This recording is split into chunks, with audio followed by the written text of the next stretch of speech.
Ketamine works in a different way to conventional monoaminergic antidepressants such as Prozac. What it does is it blocks the main excitatory transmitter in the brain, glutamate. And in a paradoxical way, by blocking that, it results in a surge of glutamate. What's happening in essence is that it's removing the brake and allowing nerves to fire more freely. It looks as if it sort of enhances rewards through a part of the brain called the lateral habenula. There are multiple mechanisms by which it might work, and in fact one of the tricky things is if you block the opiate mechanism in the brain, there is a possibility that might actually reduce the antidepressant effect.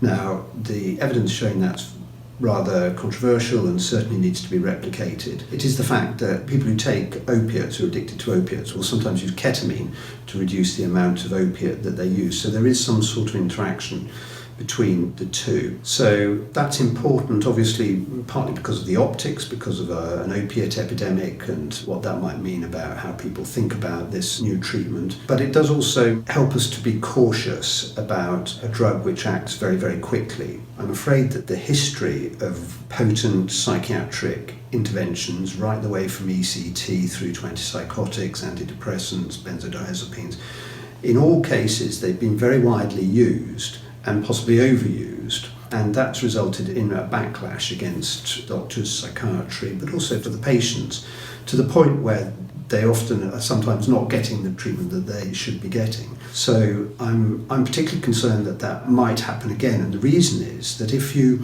take ketamine or a similar sort of rapidly acting antidepressant, it makes you feel better abruptly, then when it wears off, you're going to want to take it again. It's not unnatural, it's a bit like a painkiller. You'd want to take it again and again and again. So here's another analogy that a patient told me, which I think is excellent. Imagine that you'd broken all 4 limbs and you were in bed and you had trouble with your heart. No point in saying, go and exercise. What you've got to do is you've got to repair those limbs before you can exercise. And in some ways, there's a possibility that ketamine might allow you to get to a place where you could actually then exercise. It might do some neuroplastic repair, but it will depend on what's going on, what the brain is doing. Ketamine's just a drug, it's not a miracle, and it'll be doing some things that will be helpful to an antidepressant action at some doses, and probably at higher doses, things that are unhelpful. So it's not a particularly easy drug to use, I don't think.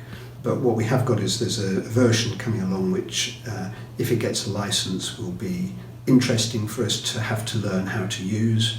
One of the challenges is that depression and unhappiness, if you like, is almost a universal feature of all psychiatric disorders. And distinguishing between depression and unhappiness, when it's mixed in with other disorders such as anorexia or OCD or social phobia or other psychiatric disorders, anxiety disorder, alcoholic disorders. When you've got depression as a mixture of those, then are we going to be using ketamine for the depression in those disorders? That's what's happened in the past with, for example, SSRIs that have been tried and widely used in those settings.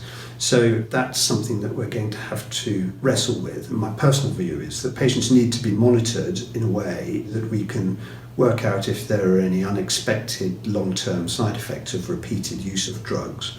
So in the Chinese drug addict, it took 2 to 4 years before the brain atrophy was apparent, and I think that we just need to be cautious about the use of long-term repeated drugs like this. And I don't think ketamine is going to be very different from the others, although it's possible that we may find rapidly acting antidepressants which you can take once and suddenly you're better forever, but I sort of doubt it.